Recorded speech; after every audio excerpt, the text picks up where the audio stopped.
Greetings, Whiskey Warriors, and welcome to another Whiskey Review with me, the Whiskey Novice. Thank you for joining me for review number 207. And sort of sticking to the same thing as I did last time, this is another Irish whiskey. This is another sourced Irish whiskey. Not a series. I'm not doing a series.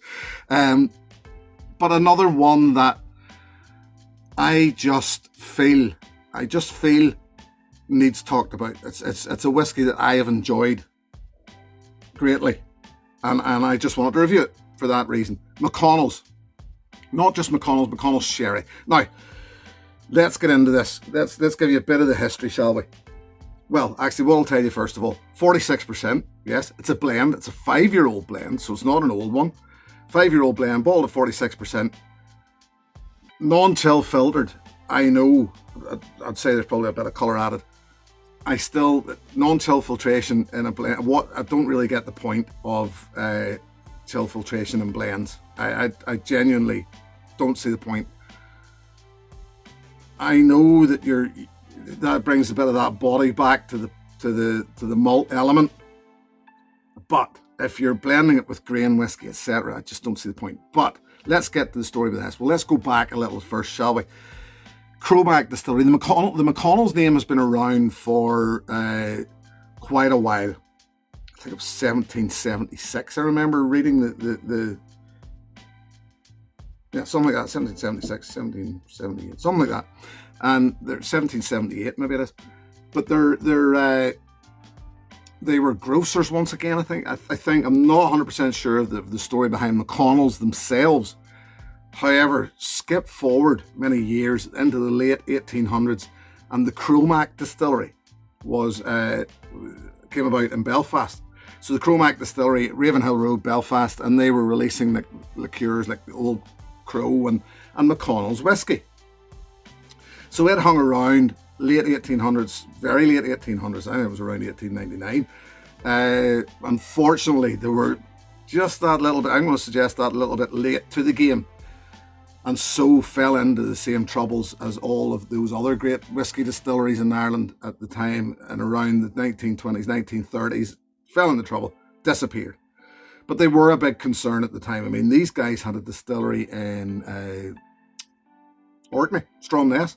So, I mean, they were a big concern at the time. Unfortunately, as I said, fell into that sad downfall of Irish whiskey. But the name is back. Some American investors have revived the name. There, nothing wrong with it. Nothing wrong with it. I mean, if that's what you want to do. McConnells.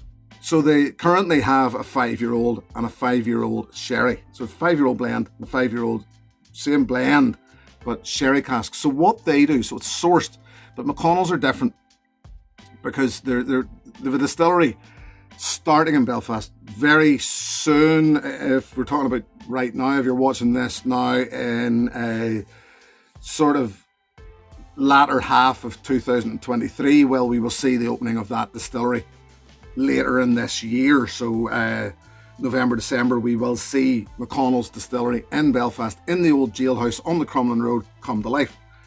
Fantastic. I'm delighted as a person who works in that area. I'm so pleased for them, and I can't wait for that to happen. So these guys, what they've done, they source, yes, but most of these other young distilleries who have come onto the market source aged spirit. They will go in there and just and say, we like blend this, blend that. That's what we like. That's what we want it to taste like. McConnells are different. McConnells already had the casks. They'd sourced their casks to one side. They sourced the new make spirit. So once again, I think it's Great Northern Distillery in Dundalk that they source from, but they're and I think it's quite clever. So they source the new make spirit, then they mature it. This one in particular was a marriage of ex-bourbon cask, blended ex-bourbon cask, matured malt, young malt, yes, and grain whiskey. Married, rested, but then it gets around and about a full year in an Oloroso sherry cask. So that blend is already married and then matured in an Oloroso sherry cask. for a year. I finished an Old Rosewood Sherry cask for a year, but do you know, there was just something about this that I fell in love with it the first time I had it. Now, don't get me wrong. Sherry bomb lovers, this might, you know, I don't want to steer you up the wrong path. This is a great sherry whiskey. I'm giving most of this away before I even start here. Great sherry whiskey around the start of a flight is what I would say. But it is a bloody great sherry whiskey, in my opinion. Here we go. It's rich, it's succulent, and always surprising. Why surprising, you might ask? Well, every time I nose this, I'm just amazed. It just amazes me how much flavour they've packed into it for such a young blend. I just find it phenomenal.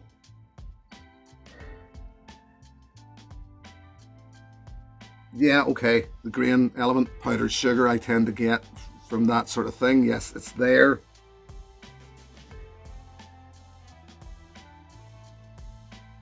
But with that come the deeper, darker, dried fruit notes. And the thing I know about this in particular is that let this settle as long as possible, go away from it, come back to it, and it's even bigger. It amazes me how much bigger this gets.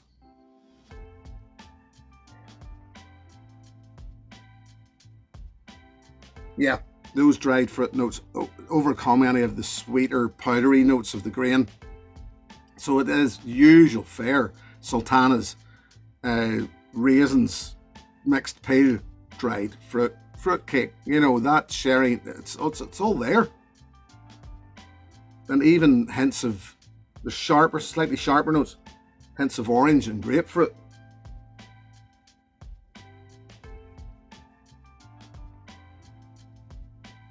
Lovely. Oh, lovely sweet and sour arrival. And the richness is already there. Blackcurrant.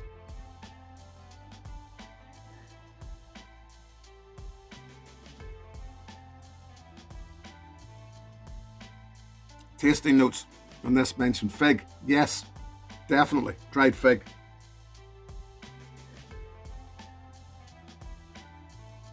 All that rich fruit is balanced out by candied peel. Sweet but not sweet, but fruity sweet. Almost, I'm saying candied peel, but it's weirdly feels very natural.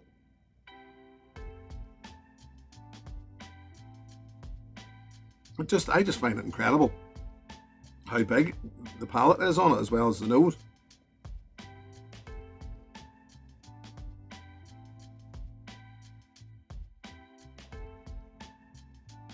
Becomes a touch better at the back of the palate, but it's not off-putting. Lovely, sweet, rich cinnamon. It's the cinnamon heat. It comes right at the back of the palate, carries into a sort of medium length finish. It's not a long finish, but it's sort of typical of a flavour profile that I know, and I know very well here in Ireland, where it hangs on to this blackcurrant, hangs on to that blackcurrant thing again, which it got right at the very start of the palate. And it reminds me of Bushmills, good Bushmills. That's what it reminds me of. Now, it's not right to go, it's not right for me to dip in and say, oh, your whiskey just tastes like Bushmills, because it doesn't. But that's a little characteristic of Bushmills that I absolutely love, and they seem to have almost tagged on to it here. Not taking that away from the guys at McConnells by any means, but it's almost there. I love it. I cannot fault that for 1 second.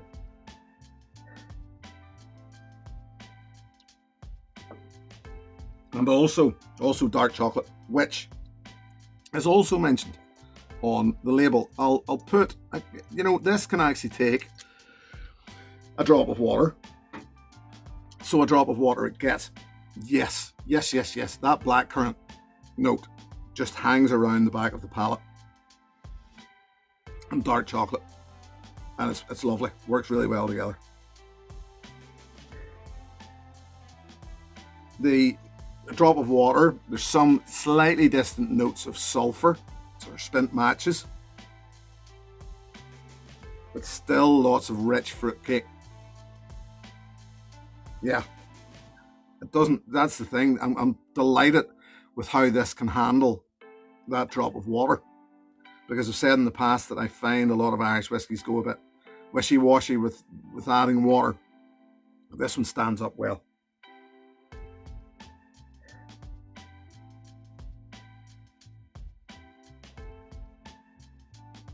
And it keeps, even the volume stays in the palate. Fantastic. Bright yet deep, sweet yet even vegetative. I'm getting some vegetative notes.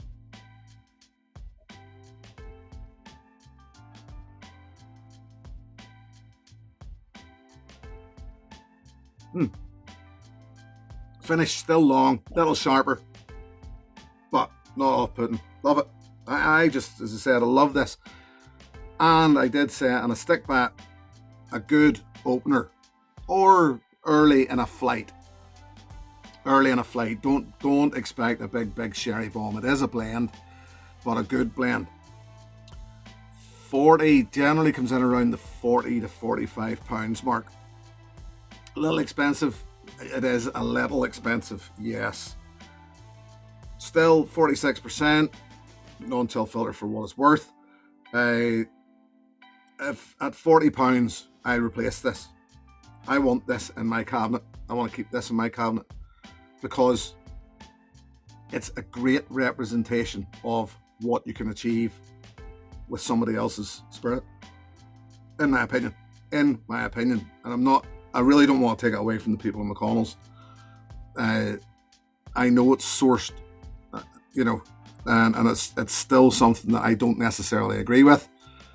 It's not my thing. However, this is proof that if you do it well, if you do it right, it can still be a good thing. So there you go.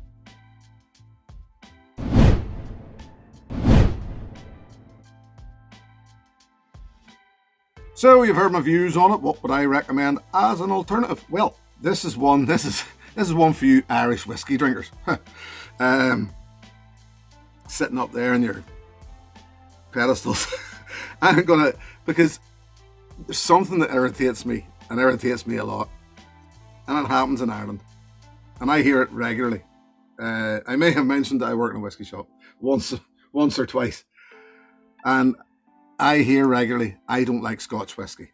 And I know that what people mean whenever they say I don't like Scotch whiskey is I don't like smoky whiskey. That is what they mean. You can argue with me, but that's generally what they mean.